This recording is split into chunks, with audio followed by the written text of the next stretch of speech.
सभी गांव वालों को सूचित किया जाता है कि ठाकुर साहब के खानदान में बरसों के बाद बेटी पैदा होने की खुशी में सारे गांव वालों को हवेली में भोजन का न्योता दिया जाता है। बहुत दिनों के बाद ठाकुर साहब के घर में एक बेटी पैदा हुई है। अरे बहुत दिनों के बाद नहीं, 3 पीढ़ियों के बाद बेटी पैदा हुई है। आज हमारी लाडली राजनंदिनी 1 साल की हो गई है।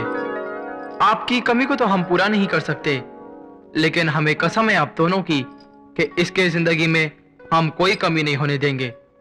इसके पहले सालगिरह पर इसे आशीर्वाद और हमें शक्ति दीजिए।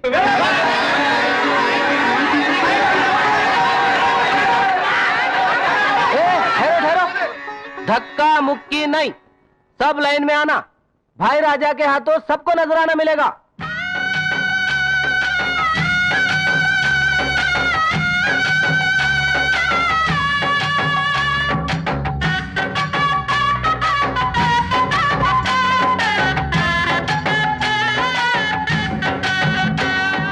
क्यों हरिया, बस? हाँ भाई राजा। और कोई नहीं बचा ना? नहीं भाई राजा। अब जा, वो रामा को बुला ला। क्यों भाई राजा? गाने के लिए और किस लिए? हमारे पिताजी के जमाने में उसका बाप गाया करता था, हमारे जमाने में वो रामा गाएगा। जा जल्दी ले आओ उसे। वो नहीं आएगा भाई राजा। क्यों? मैं सुबह उसी तरफ से होके आया हूँ। उसकी माँ उसे स्कूल में दाखिल करवाने ले गई। वो रामा पढ़ेगा, उसे घोड़े और घोड़ी का फर्क नहीं मालूम। वो तो निरा बुद्धू है। नहीं मास्टर जी, मेरा रामा बुद्धू नहीं है, सातवां सा है। 7वें महीने में पैदा हुआ था। इसके सिवा उसमें और कोई खोट नहीं है। बहुत भोला है बेचारा। मिट्टी और सोना उसके लिए एक जैसे है। आप मेहरबानी करके उसे अपने स्कूल में दाखिल कर लीजिए। मैं तुम्हारी पीड़ा समझता हूँ रामा की माँ, लेकिन उसे इतने छोटे बच्चों के बीच कैसे बिठाऊं? जब रामा के बापू जिंदा थे, मैंने उनसे कितनी बार कहा कि रामा को स्कूल में दाखिल करवा दो, लेकिन उनकी भी जिद थी। कहते थे पढ़ाई से पेट नहीं भरता, इसलिए वो भी बस उसे गाना सिखाकर चले गए। आजकल तो खून पसीना बहाकर भी पेट नहीं भरता, भला गाना गाकर पेट कैसे भरेगा? रामा, ए रामा, चल तुझे भाई राजा ने बुलाया है। मुझे? हाँ, आज राजनंदिनी का जन्मदिन है ना, तुझे गाना गाने के लिए बुलाया है। गाना गाने के लिए? हाँ। चलो चलो चल, चल, चल। देखो सावित्री बहन, अगर तुम चाहो तो हवेली की तरफ से बच्चों के लिए जो दोपहर का खाना आता है उसमें रामा का इंतजाम भी। नहीं नहीं मास्टर जी, घर में भगवान का दिया सब कुछ है। मैं तो ये उम्मीद लेकर आई थी कि रामा थोड़ा बहुत पढ़ना लिखना सीख जाए तो दुनिया में अच्छा क्या है बुरा क्या है ये समझने के लायक बन जाएगा। लेकिन आप भी क्या कर सकते हैं, ये तो मेरी बदकिस्मती है। नमस्ते। अरे रामा को तो मैं यही छोड़ के गई थी। रामा? हवेली से बुलावा आया था, वो गाने के लिए गया है। आज भाई राजा की बहन राजनंदिनी का जन्मदिन है ना। एक पति था जो गाने के धुन में मुझे रोता छोड़कर चला गया। अब बेटा है, वो भी वही जुनून में मुझे रुला रहा है। ये तोता है। ये तोते का पिंजरा है। इस महीने अमरौली वाले बाग में 50,000 रुपए का मुनाफा हुआ है। पिछले महीने 25,000 रुपए का मुनाफा हुआ था। यानी मुनाफा दुगना हो गया। बड़े भैया, शास्त्री जी आ गए। आइए शास्त्री जी आइए, हम आपका ही इंतजार कर रहे थे। आयुष्मान भव। फूलो फलो, दिन दुगनी रात चौगनी तरक्की करो। शास्त्री जी, राजनंदिनी 5 साल की हो गई है। अब हम उसे स्कूल में दाखिल कराना चाहते हैं।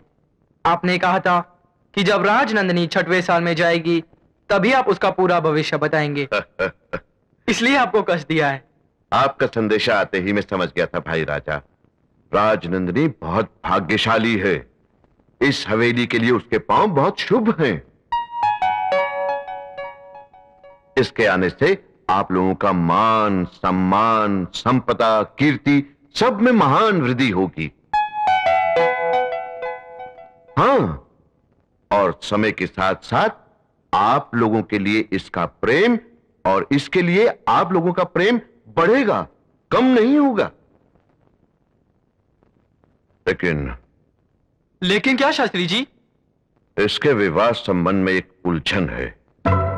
उलझन? विवाह के बारे में? हाँ, इसका विवाह आपकी मर्जी के खिलाफ होगा। शास्त्री जी, क्या बक रहे हैं आप? मैं बक नहीं रहा मजरे राजा, मैं वो कह रहा हूं जो होने वाला है। भैया, ये ज्योतिष वोतिष सब बकवास है, सब अंधविश्वास है। भाई राजा, ये मेरी ही भविष्यवाणी थी कि 3 पीढ़ियों के बाद इस खानदान में एक लड़की पैदा होगी। सो हुई। ये भी मेरी ही भविष्यवाणी थी।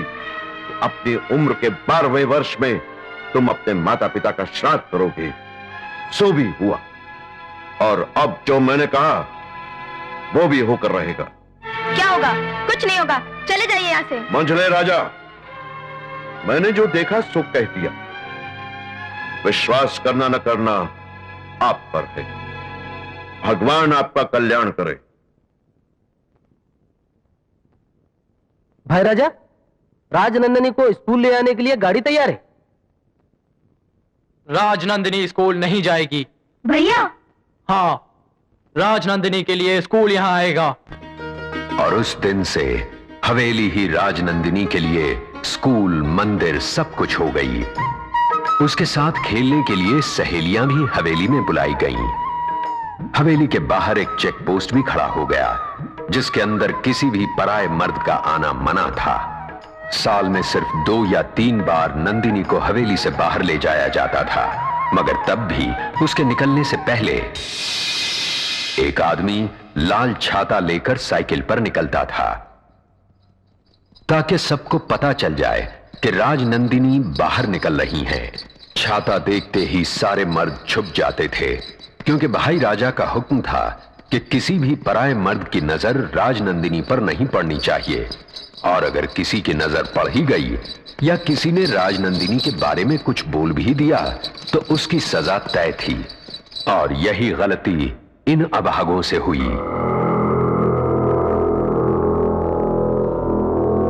यह है राजनंदिनी का छोटा भाई छोटे राजा। ऐसी सजा दिलवाने में इसे महारत हासिल है। जल्दी जल्दी, अगर एक भी बचा बाल तो कर दूंगा तेरा चेहरा लाल। छोटे राजा, ऐसा कब तक चलेगा? जब तक राजनंदिनी की शादी नहीं हो जाती तब तक। ये है नंदिनी का मंझला भाई मंझले राजा और उसकी पत्नी सुधा, और ये है बड़े भाई भाई राजा। दोनों भाइयों के लिए इनका हुक्म पत्थर की लकीर है, लेकिन इनके प्राण इनकी बहन नंदिनी में बसते हैं। ये है नंदिनी की बड़ी भाभी मंजुला, जिसने नंदिनी को बचपन से ही मां की तरह पाला है। और ये है राजकुमारी का अंतःपुर। आज राजनंदिनी 16 साल की हो गई।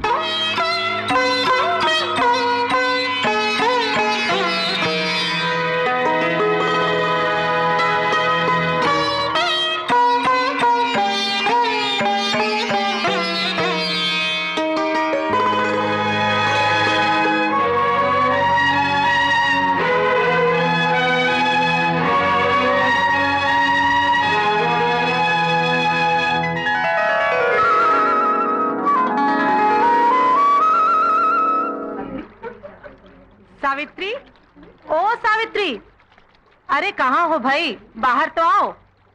अरे क्या बात है, सब एक साथ? लोग ठीक कहते हैं सावित्री, तेरे को तो कुछ कभी पता ही नहीं चलता है कि इस गांव में कहाँ और क्या हो रहा है। अरे आज भाई राजा की बहन का 16वां जन्मदिन है, समझी? अच्छा, भाई राजा का हुक्म है, गांव में आज किसी के घर चूल्हा नहीं जलेगा, सभी का खाना वहीं पर है। चलो चलें।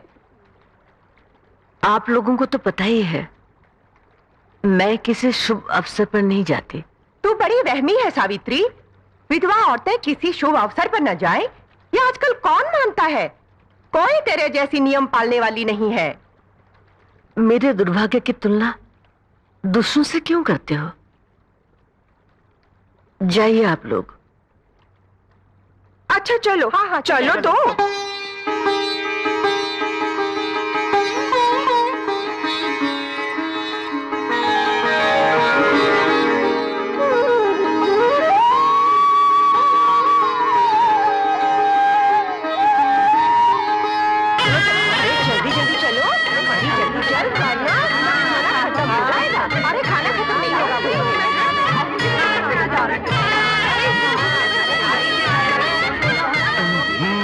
देखो एक मर्द आ रहा है।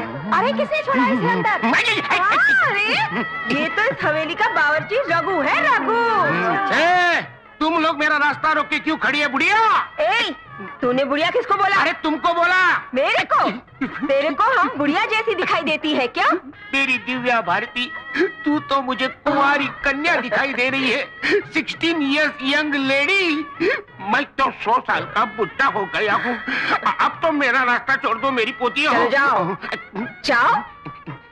ये बुढ़ी गुस्सा। रामा,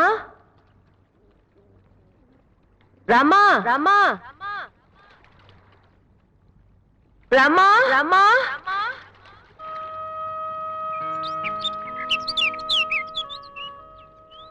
मुझे मालूम है वो जरूर हवेली गया होगा। जहां मर्दों का जाना मना है, वहां वो लोग उसे इसलिए जाने देते हैं कि वो समझते हैं कि उसे दुनिया की कोई चीज नहीं मालूम। वो गंवार है, वो नादान है, वो भोला है। मैंने कितनी बार उसे मना किया वहां मत जा, वो सुनता ही नहीं।